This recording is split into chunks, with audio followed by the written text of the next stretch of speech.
as Ivan Delgado. Well, when you're the main event fighter, you can request certain things. He has somebody singing for him. That young lady will be singing Ivan Delgado's entrance song tonight.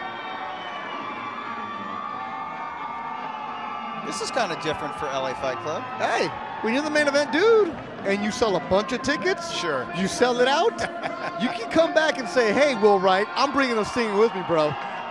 Don't at me.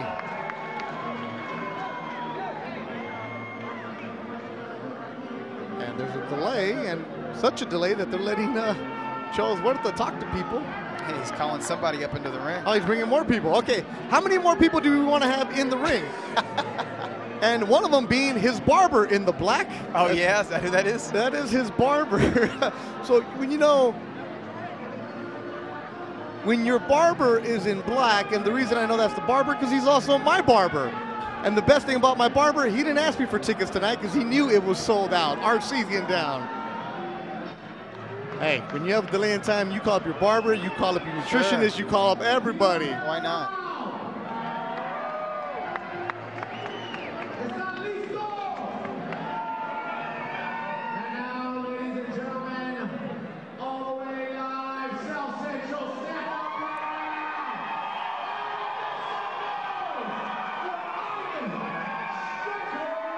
Well, there's a vibe. You can feel the energy inside the Belasco. They can hear him at the Golden Boy offices down the street.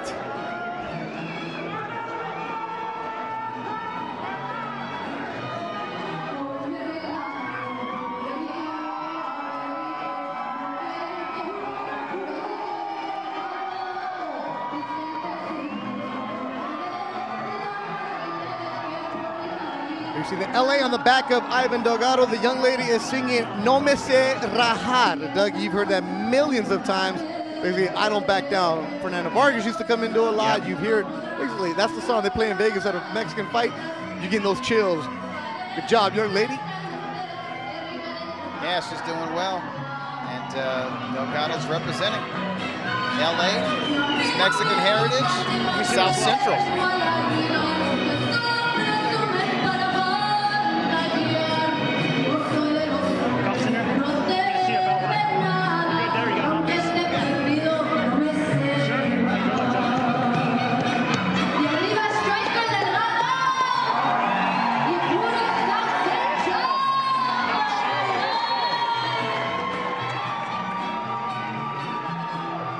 Basically, I don't give up. There's a loose translation for that by Vicente Fernandez. It's an apt song because Delgado didn't give up on his life. He had fallen into the wrong crowd. He was running with the gang. And you look at those tattoos. Yeah. You know, those aren't frat boy tattoos. Those are tattoos those are earned. You get, when you're in a gang and then when you're in the penitentiary. And he had that experience and he survived it. And through his own willpower and the sport of boxing, he's gotten his life back on track. Ivan Delgado was a standout amateur in Southern California at the age of 18, went into the federal penitentiary, spent 4 years at California Department of Corrections. He actually posted a picture on his Instagram recently saying, I don't hide from where I came from because I know where I'm at now. From South Central Los Angeles. We'll get more into the story as the fight progresses, and we're ready to go in our main event. Great job, young lady, singing No Me Se Rajar. Y ahora, damas y caballeros, desde Velasco Theater de Los Ángeles, California, este es la pelea estelar de la noche. And here we go, ladies and gentlemen, the main event of the evening. 8 asaltos en el peso, super pluma, 8 rounds of boxing. This in the super featherweight division.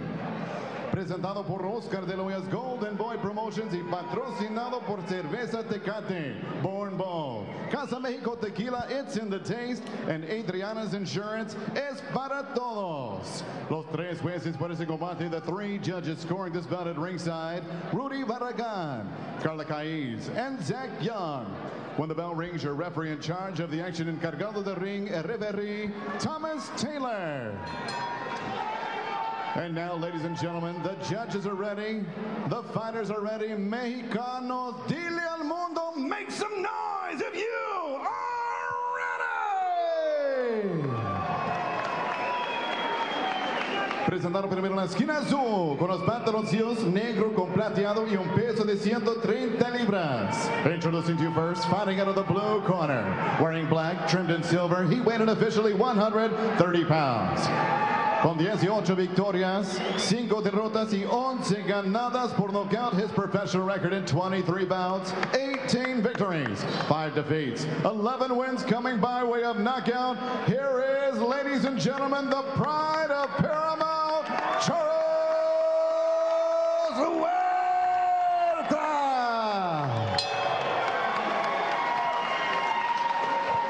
Y su oponente en la esquina roja, con los pantaloncillos rojos y un peso de 130 libras. His opponent across the ring, fighting out of the red corner, wears red trunks. He weighed in officially 130 pounds.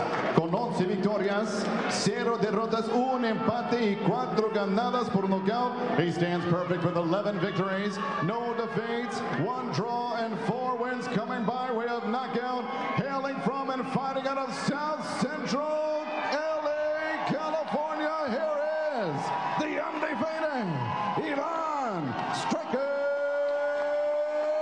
Delgado.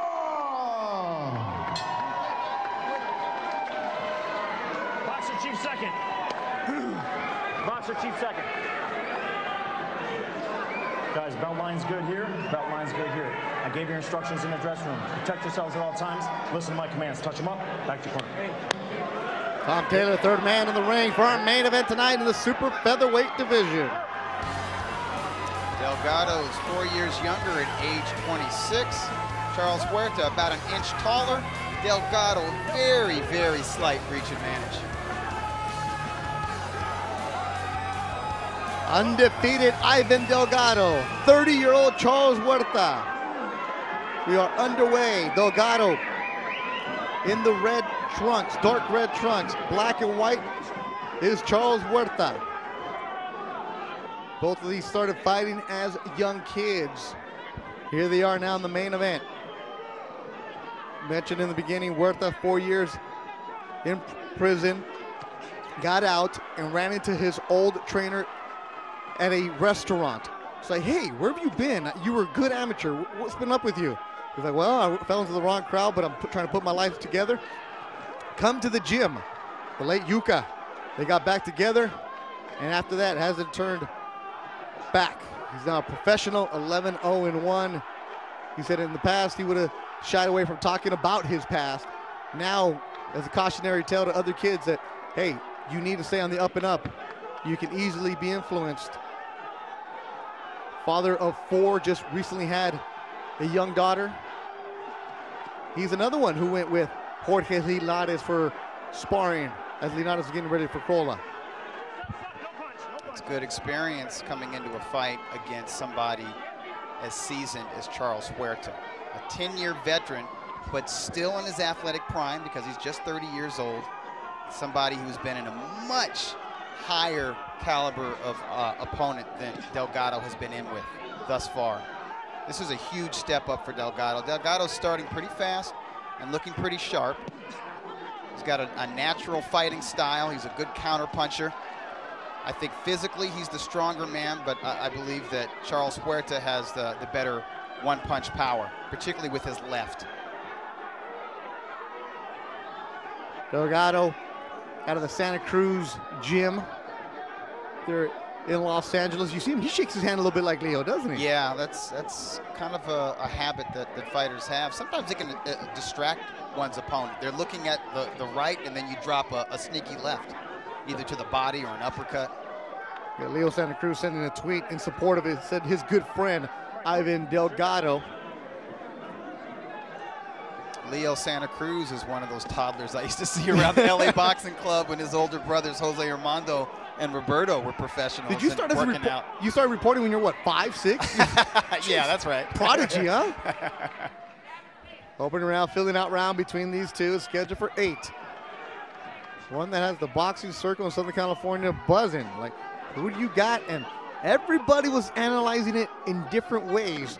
The big question is, how would Charles Huerta come out after not really fighting in more than 3 years? Final seconds of the opening round. Ivan Delgado, Charles Huerta, our main event at the Belasco Theater in downtown Los Angeles.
Second round. Charles Huerta with a record of 18-5 and 11 KOs. As you were talking about in the opening, Doug, lost to Derek Wilson, then another loss, was released by Golden Boy, bounced around. He went from having a good promoter, good fights, to fighting essentially lower level club shows as the opponent. I talked to him at the weigh-in. He said he was going through the motions at times, and that's the wrong thing to be doing. Could he have been burned out? Said, yeah. So he took 3 years off. He took 6 months of not even going to a gym at all. He was working at a UFC gym as a personal trainer. Then somebody called him to spar about a year ago. He got the buzz. He thought he was hanging with them. Oh! And here he is hanging with Ivan Delgado. Hits him with the left. And that's his power punch, Beto. And we've seen some good exchanges in the first minute of round 2. Said he went back to the Maywood gym after sparring with some of these young kids. He said he was handling and working on them. He felt alive again. The fire is definitely back in his belly, and we're seeing it right now against Ivan Delgado. He said he told his dad, let's take this serious, lost some weight. They called him for Carlos Morales. He said, why not? I know him. I'm not scared of him. People told him, why are you taking a fight against the caliber of Carlos Morales? Yeah, and a very difficult style for anybody. He said he walked out of that fight. Roberto Diaz, the matchmaker of Golden Boy, said, great showing at the Forum. I'm going to get you a fight immediately. The next call was for this one against Ivan Delgado. He said he has nothing to lose. And he's fighting like it. But he's also fighting like he wants to win, and he knows that he can win. Ivan Delgado, he's keeping his composure under this storm, and he's firing back. Huerta said he's not impressed by anything Delgado's done because he's been fed softly. That's something Charles said. And Charles can say that, being in with the guys that he's been in with. But Delgado is still a fierce competitor. And he's been active, just like Carlos Morales had been active, and that was a big edge that Morales had on Huerta. He was able to be sharper earlier in the fight than Huerta was. But Delgado's not going to show Huerta anything he hasn't already seen in the gyms or in the ring. Good round for Charles Huerta in the black. The names of his daughters in the back of his trunk, Charlene and Charlotte. Wife Martha in his corner. They supported him to come back to the sport of boxing. And it's different when you're alive and when you believe in yourself and you got the love and you got that fire back. You can see it here in the second. A good one for Charles Huerta.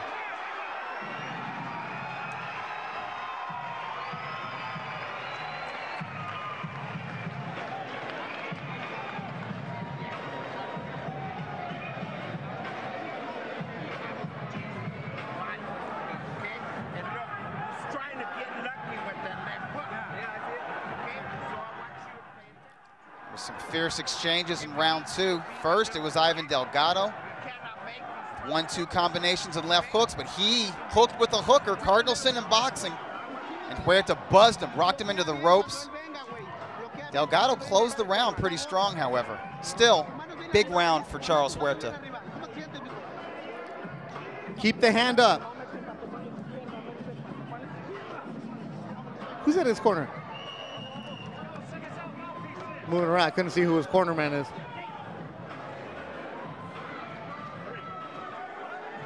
Huerta with his dad, Charles Sr. in the corner. Yeah, I think most of us know him as Mondo. And he's the guy who operates the Maywood Boxing Club, which has seen so many excellent fighters come in and out of there. Oh, and down goes Delgado early in the third. He's off his feet. He doesn't know where he's at right now. First time in his career he goes down. Oh, he is glazed. He says he's fine. Tom Taylor tells him to move around. He ate a big right hand from Charles Huerta. Huerta can punch with that right as well. I think Delgado knows where he is, but his body's not responding. On him is Huerta, and it is over. Charles Huerta has dropped Ivan Delgado and stopped him.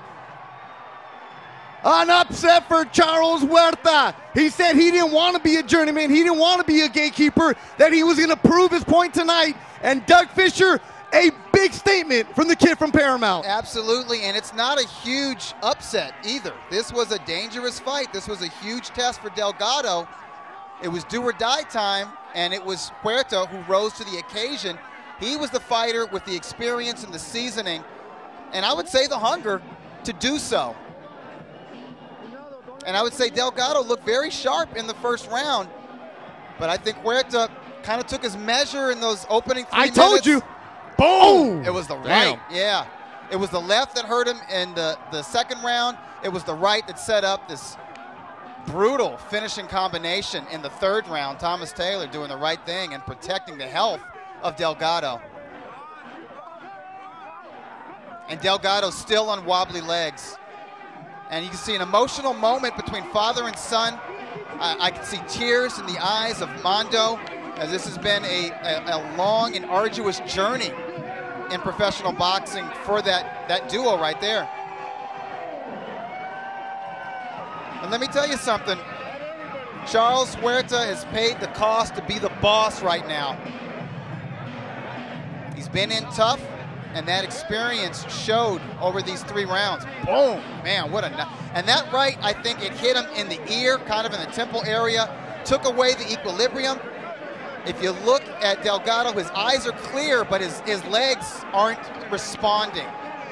And with no legs, there's no resistance, and there's no way for the fighter to defend himself. And man, this crowd is electric. We said earlier Paramount was in the house. Well, the pride of Paramount, that's his nickname. That was his nickname when he was a prospect. Just gave him a show. And just, yeah, maybe he's talking to his dad. Hey, man, I believe in myself, and I proved it tonight.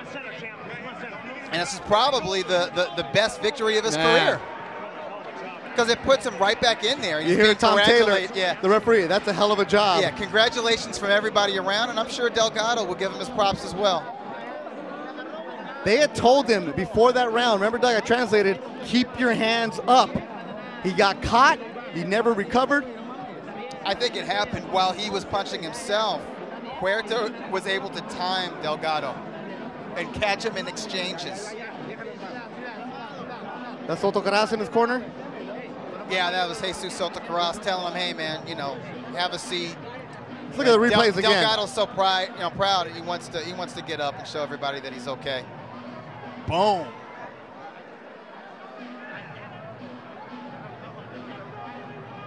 Boom, yeah, the hook. I think this is the finisher right here. This, right cross, right uppercut, and another right. Yeah, and he was out as he went down, and Thomas Taylor saw that and jumped in and said, man, this is over. Great job by the replay crew getting that. Luis Gonzalez doing work.